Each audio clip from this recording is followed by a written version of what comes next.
Сәлем достар, каналыма қош келдіңіздер. Сіздермен бірге толқын. Достар, мен бүгін сіздерге королевский тортының бисквитінің жасалу жолымен бөліскім келіп отыр. Өте биік, жұп-жұмсақ, пористый болып шығады. Осы рецептпен міндетті түрде жасап көріңіздер. Сіздерге ұнайтынына сенімдімін. Ал қыздар, енді бірге жасайық. Қыздар, енді құрғақ ыдысымызға жұмыртқамызды жарып аламыз. Үстіне бір кесе қант саламыз және шай қасықпен жарты шай қасық разрыхитель саламыз да.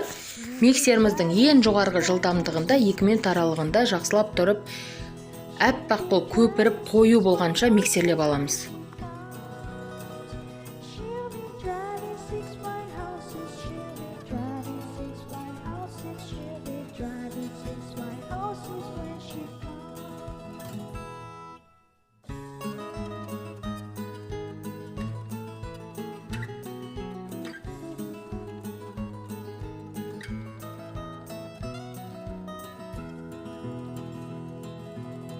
Қыздар, енді осындай болып көтеріліп, жақсылап қою болып ұрылып шыққан белогымыздың үстіне жаңағы кесемізбен толтырыңқырап ұн саламыз және мак саламыз.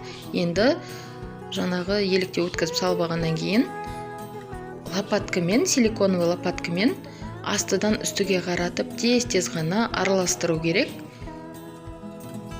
Жылдам-жылдам араластырып, осы қоюлығын басып алмай кольцомызға құйып,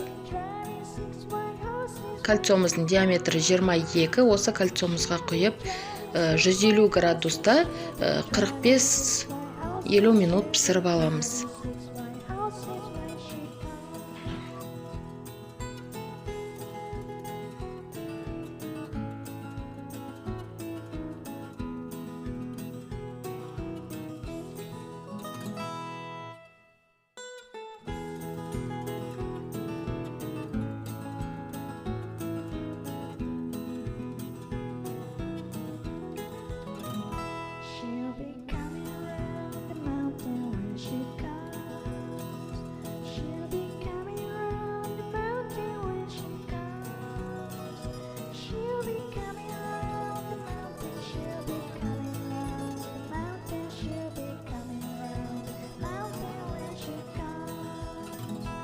She'll be driving 6 white horses when she comes.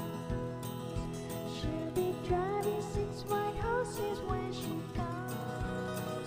She'll be driving 6 white horses. She'll be driving 6 white horses. She'll be driving 6 white horses when she comes.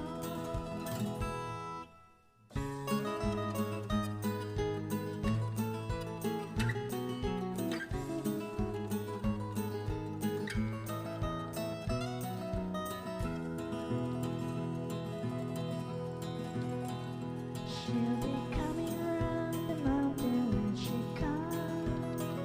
She'll be coming around the mountain when she comes. She'll be coming around the mountain. She'll be coming around the mountain. She'll be coming around the mountain when she comes. She'll be driving 6 white horses when she comes. She'll be driving 6 white horses when she comes. She'll be driving 6 white horses. She'll be driving 6 white horses. She'll be driving 6 white horses when she comes.